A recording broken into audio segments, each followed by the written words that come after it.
Welcome back to Fear Files. Tonight, we delve into a chilling tale that will make you question the safety of your own home.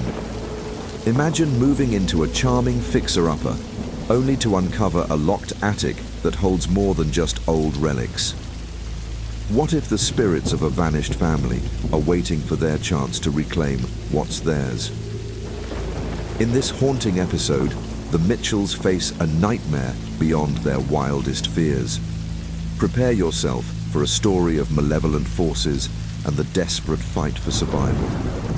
Keep the lights on and your heart racing as we uncover the horrors lurking in the shadows. The Turner family arrived at their new home on a sunny afternoon, their spirits high with excitement and optimism. The house, an imposing Victorian-era mansion, stood tall amidst the overgrown greenery of Hollow Springs. It was a dream come true for Claire Turner, a freelance writer with a passion for history and old houses. Her husband, John, a software engineer, was less enthusiastic but hopeful that the move would bring their family closer together. Their two children, Emily and Sam, bounced around the car with anticipation. As they stepped out of the car, the house loomed over them, its weathered facade showing signs of neglect.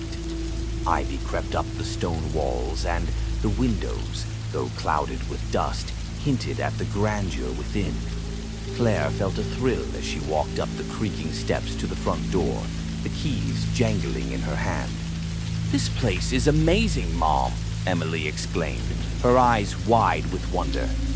"Yeah, it's like something out of a storybook," Sam added, his voice tinged with awe. John glanced at Claire, a small smile playing on his lips. "Well, let's hope it's a happy story." They entered the house, the heavy wooden door groaning in protest. The foyer was dim, the air thick with the scent of age and abandonment. Dust motes danced in the shafts of sunlight that pierced through the cracked windows. As they explored, their footsteps echoed through the empty rooms, each one revealing glimpses of the house's former splendor. Ornate woodwork, marble fireplaces, and crystal chandeliers spoke of a bygone era. While John and the kids began unpacking, Claire's curiosity got the better of her. She climbed the narrow staircase to the second floor, her fingers trailing along the banister's intricately carved details. At the end of the hallway, she found a small door partially hidden behind an old tapestry. Pushing it open, she discovered a steep, narrow staircase leading up to the attic.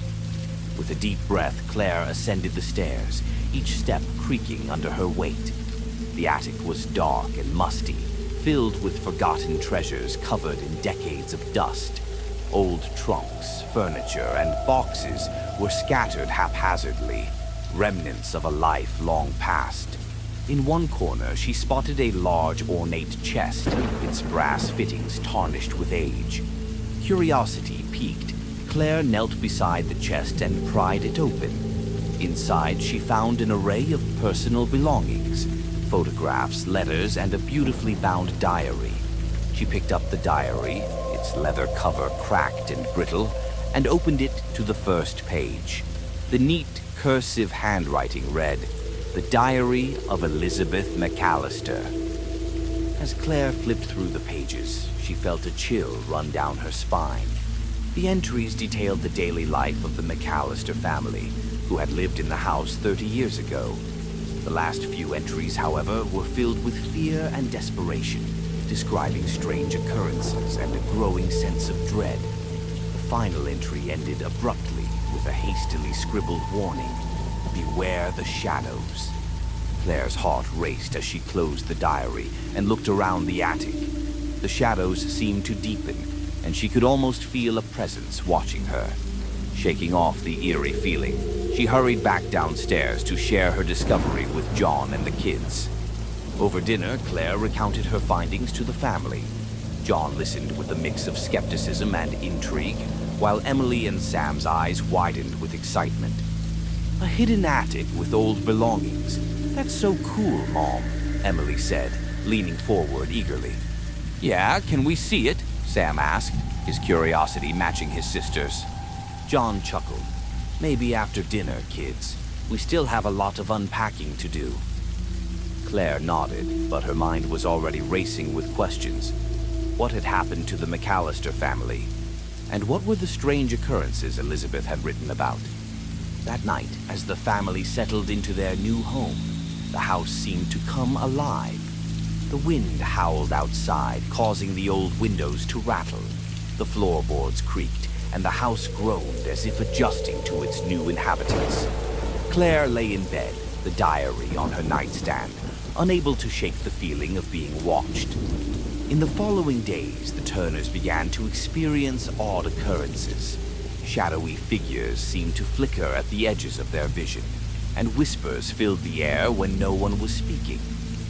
Objects moved on their own, and strange noises echoed through the halls at night. One evening, as Claire was reading the diary in the living room, Emily and Sam ran in, their faces pale with fear. "Mom, there's something in our room," Emily whispered, her voice trembling. Claire set the diary aside and followed the children upstairs. As they entered the room, the air felt thick and oppressive. The shadows seemed to dance on the walls, and a cold chill settled over them. Claire took a deep breath and turned on the light, dispelling the darkness. "There's nothing here, sweetheart," she said, trying to reassure them. "It's just an old house. Sometimes they make strange noises." But deep down, Claire knew there was more to it. She returned to the diary, reading late into the night. Elizabeth's entries grew darker and more desperate, describing the presence of shadowy figures that seemed to stalk the family, growing bolder with each passing day. The Turners' fear grew as the supernatural events escalated. John, once a skeptic, could no longer deny the strange occurrences. Doors slammed shut on their own, objects flew across the room, and disembodied voices whispered in the darkness. One night, as they gathered in the living room, the temperature dropped suddenly.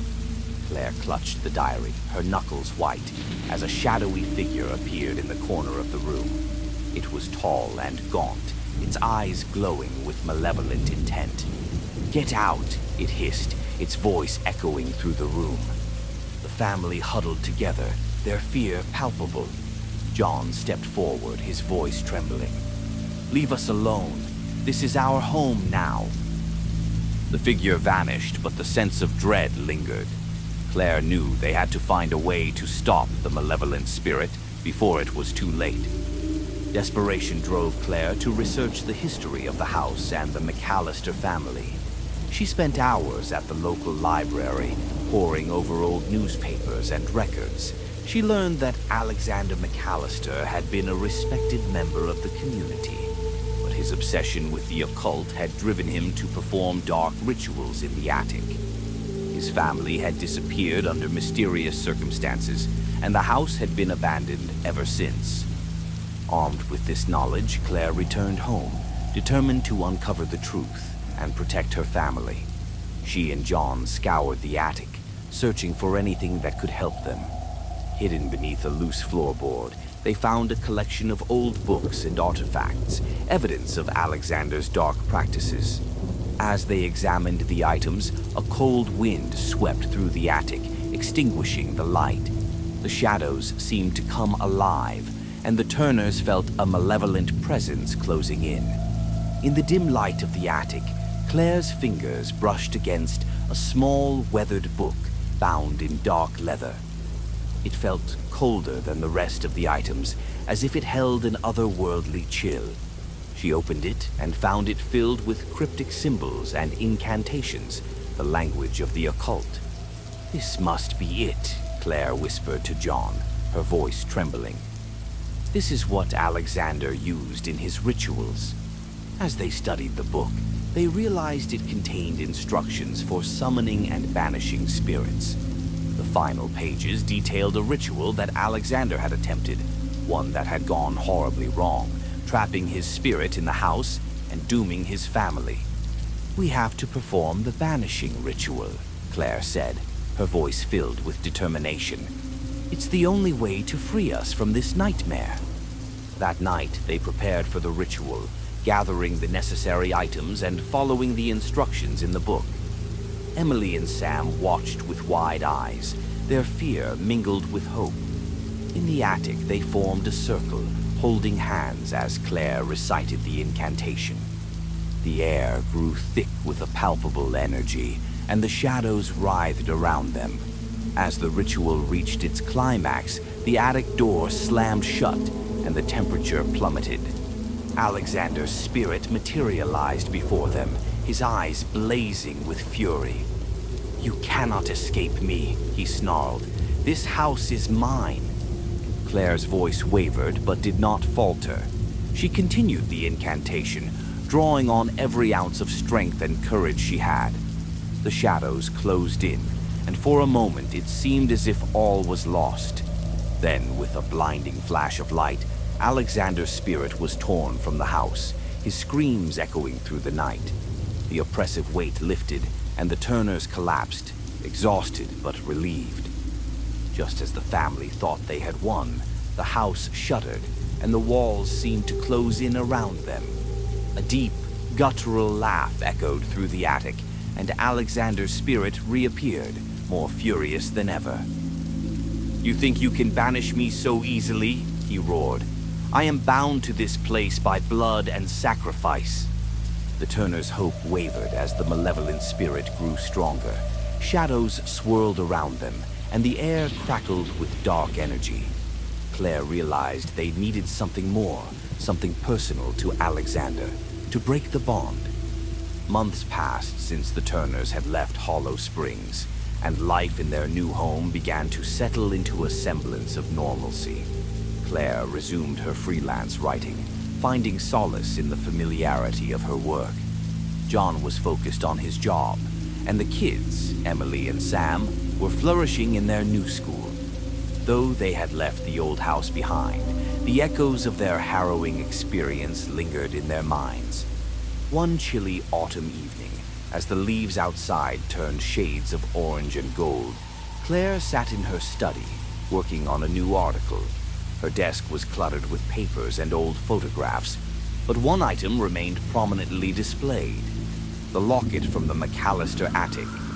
She had kept it as a reminder of their ordeal, hoping that it would help her come to terms with what had happened. As she wrote, a soft knock on the door interrupted her thoughts. John entered, his face lined with concern. "Claire, there's something you need to see," he said, holding a letter in his hand. Claire frowned, taking the letter from him. It was addressed to her, but there was no return address. She carefully opened it, her heart pounding. Inside was a single sheet of paper with a message typed in block letters. "The shadows have not forgotten. They are watching." The letter sent a chill down Claire's spine. She had hoped that the house and its malevolent spirit were behind them. The thought that their ordeal might not be over was deeply unsettling. She shared the letter with John, and together they examined it, but there were no clues to its origin. Claire decided to reach out to the local authorities in Hollow Springs to see if there had been any recent reports of unusual activity, or if the house had been sold to new owners. The response she received was unsettling. The house had indeed been sold, but the new occupants reported no unusual events. The house was said to be quiet, almost as if it were holding its breath. As the days turned into weeks, Claire and her family tried to put the past behind them. They enjoyed their new home and their newfound peace. But every now and then, Claire would catch herself glancing over her shoulder, the feeling of being watched never quite fading. One evening, as the family gathered around the dinner table, Emily asked, "Mom, do you think we'll ever go back to Hollow Springs?" Claire hesitated, her gaze distant. "No, sweetie. We've left that place behind us. We're safe now." John nodded in agreement. "We're starting a new chapter in our lives." But as the family settled into their routine, the strange occurrences began again. At first, it was subtle. A cold breeze that swept through the house, shadows that seemed to move on their own, and whispers in the dead of night. Claire and John tried to reassure the children, attributing the disturbances to the quirks of their new home. One night, Emily woke with a start, her room filled with an eerie light. She saw a shadowy figure standing by the window, its eyes glowing with a malevolent gleam. She called out to her parents, but when they arrived, the figure was gone, leaving only a lingering chill in the air. The Turners knew they couldn't ignore the signs any longer. Claire returned to the diary and the locket, searching for answers. She realized that Alexander's spirit might have been defeated, but the darkness he had summoned could have left residual energies. Determined to protect her family, Claire sought the help of a local historian who specialized in the occult. The historian, an elderly woman named Margaret, listened intently as Claire recounted their experiences. Margaret's face grew solemn as she spoke. Evil can leave a lingering imprint, even after the primary source has been removed. It's possible that the residual energies are still affecting your new home. She advised Claire to perform a cleansing ritual to dispel any remaining negative energies and to ensure that the house was truly free of supernatural influence. Claire, though apprehensive, agreed to follow Margaret's guidance. The cleansing ritual was an arduous process, requiring a series of ceremonies, prayers, and symbolic acts to purify the house.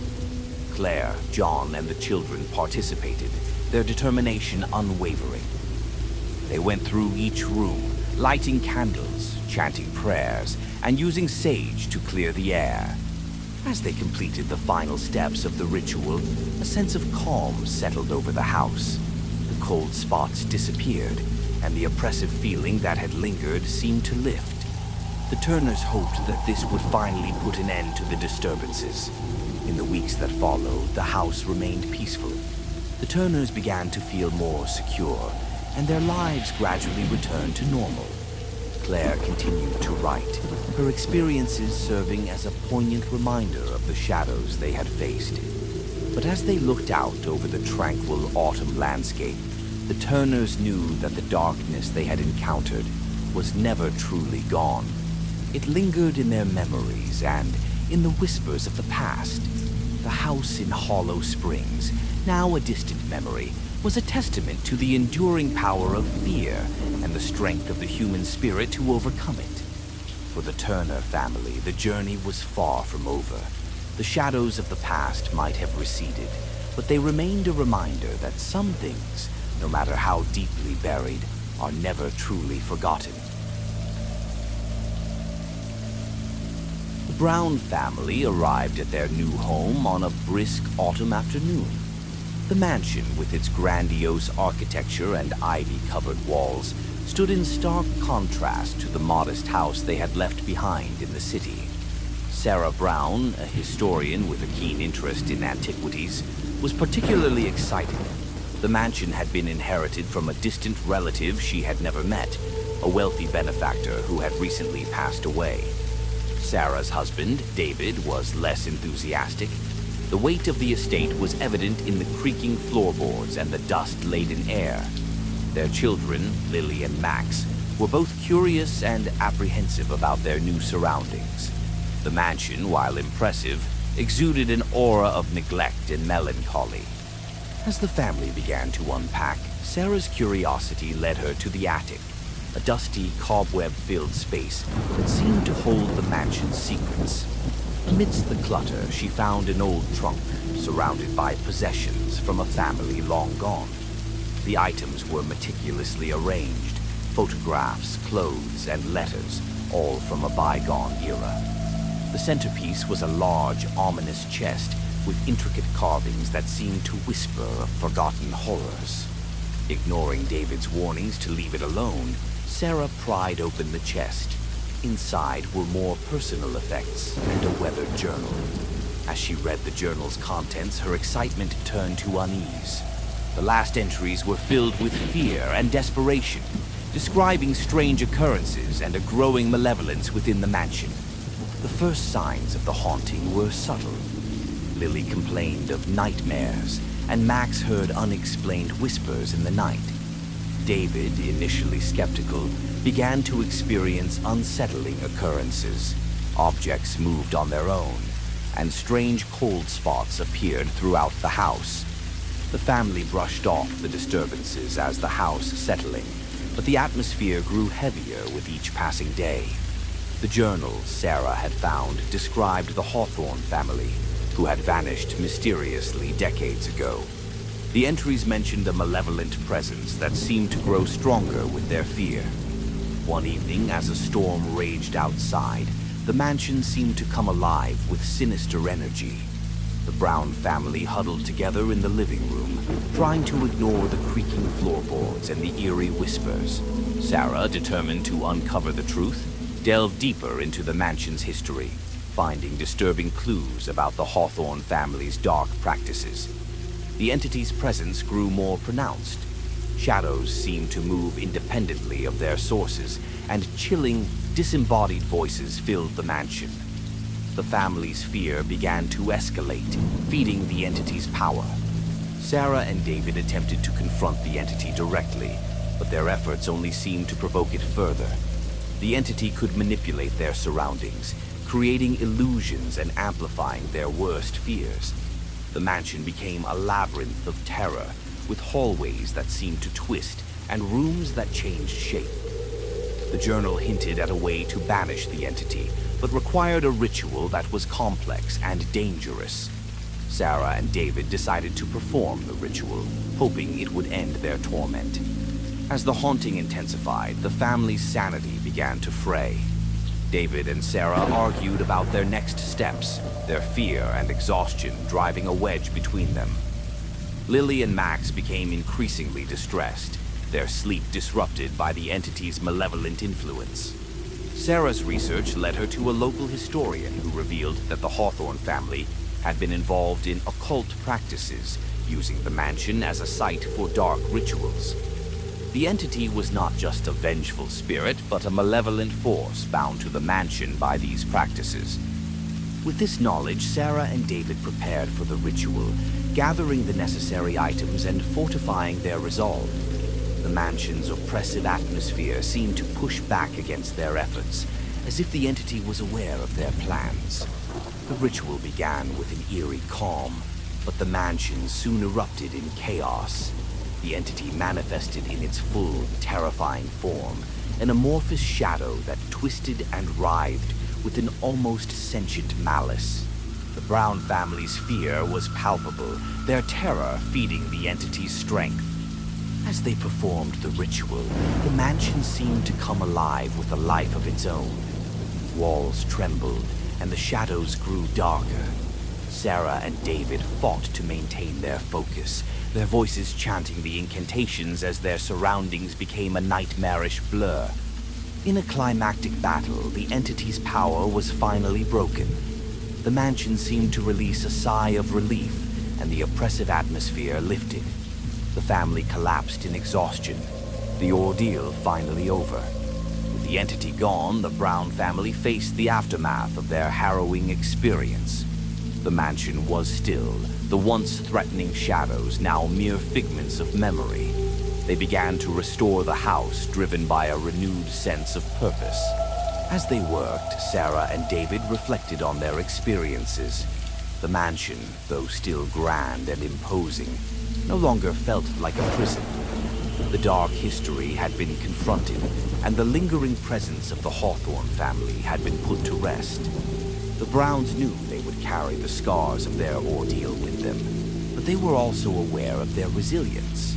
The mansion, now a symbol of their triumph over fear, stood as a testament to their strength and unity. As they settled into their new life, the family found solace in the knowledge that they had faced and conquered the darkness. The mansion, once a source of terror, had become a place of healing and hope, where the past was finally put to rest and the future looked bright. This story is a blend of suspense, supernatural horror, and psychological terror, designed to create a compelling and immersive experience. The themes of fear, the unknown, and the power of confronting past traumas are central to the narrative, with the pacing varying between moments of intense tension and reflective calm. The Mitchell family stood outside their new home, excitement evident in their faces. The Victorian mansion loomed ahead, its intricate woodwork and towering spires a testament to its storied past. Emily Mitchell, a passionate interior designer, saw potential in the old house, envisioning the perfect blend of history and modern comfort. David Mitchell, her husband, was less enthused about the renovation project, but supported his wife's vision. Their young son, Charlie, was excited about the large yard and the promise of adventure. As they began to unpack, the house seemed to whisper of its secrets, the old wood groaning under the weight of its history. In the midst of their renovations, the family discovered a locked attic door hidden behind a wall of old furniture. Emily's curiosity was piqued, and she persuaded David to help her open it. Inside, they found relics from the past, old photographs, toys, and letters from the Smith family, who had vanished without a trace years earlier. The attic was filled with an unsettling assortment of personal items, photographs of a family frozen in time, toys scattered around as if waiting for their owner's return, and letters detailing mundane but intimate aspects of their lives. Among the items was a particularly ominous-looking chest, its surface adorned with strange symbols. As Emily and David examined the chest, Charlie wandered off, drawn to a dusty old rocking chair. He began to speak in a voice that wasn't his own, recounting details about the Smith family that he couldn't possibly know. Emily dismissed it as a child's imagination, but David grew increasingly concerned. That night, strange occurrences began to unsettle the Mitchells. Whispers filled the house and objects moved on their own. Charlie's behavior grew more erratic, and he seemed to be haunted by nightmarish visions. Emily and David were troubled but determined to proceed with the renovation, believing that their efforts might alleviate the house's strange energy. As the weeks passed, the supernatural disturbances grew more intense. The house seemed to come alive with an eerie energy, and Charlie's condition worsened. He spoke in fragmented sentences about the Smith family's misfortunes and their desperate pleas for help. Emily's research into the Smith family revealed a dark history of financial ruin and personal tragedy. The Smiths had been well regarded in the town, but their sudden disappearance remained a mystery. Locals whispered about strange occurrences and a curse, but the details were vague and unsettling. Emily and David tried to maintain a sense of normalcy for Charlie's sake, but the haunting became impossible to ignore. The spirits in the attic grew more restless, their presence palpable as they sought to communicate their suffering. Desperate for answers, Emily sought help from a local historian who revealed more about the Smith family's tragic past. The historian spoke of occult practices and a hidden family secret that might have led to their disappearance. Emily discovered that the Smiths had been involved in a failed experiment to harness supernatural forces, which had likely resulted in their entrapment. Determined to free the spirits and save her family, Emily and David researched methods to banish the malevolent force. They learned that the spirits were bound to the attic, and that their malevolence was growing stronger as they sought revenge for their unjust fate. The Mitchells prepared for a confrontation with the spirits, gathering materials for a ritual that could potentially break the haunting's hold on the house. The attic, once a place of curiosity, had become a locus of terror. The ritual began amidst a stormy night, the mansions creaking and groaning, adding to the tension. The spirits manifested in full force, their anger and sorrow palpable. Emily and David chanted the incantations, trying to maintain their focus despite the growing chaos around them. As the ritual reached its climax, the attic was engulfed in a whirlwind of supernatural activity. Shadows twisted and writhed, and the spirits' voices rose in a haunting chorus. Emily and David's determination was tested as they faced the full brunt of the entity's wrath. In a final, desperate act, Emily reached out to the spirits, offering them the release they sought. The mansion seemed to hold its breath as the ritual concluded, and the oppressive atmosphere lifted. The spirit's cries faded, leaving the attic silent and still. With the spirits banished and the haunting's influence broken, the Mitchell family began the process of restoring their home. The attic, once a place of dread, was now cleared and transformed into a space of peace and hope. Charlie's behavior returned to normal, and the family slowly settled into their new life. The mansion, though still old and creaky, felt more like a home than ever before. The Mitchells found solace in their victory over the darkness that had once threatened to consume them. As they moved forward, they carried with them the lessons learned from their harrowing experience. The mansion, once a symbol of their struggle, now stood as a testament to their resilience and unity. The past was finally laid to rest, and the future looked bright for the Mitchell family. Thanks for joining us on this spine-chilling journey into the unknown. If you enjoyed tonight's tale of supernatural terror, don't forget to like, comment, and subscribe for more unsettling stories from Fear Files. Share your thoughts below and let us know what you think of the Mitchells' harrowing ordeal. Until next time, remember, some homes are best left undisturbed. Stay haunted, and we'll see you in the next episode.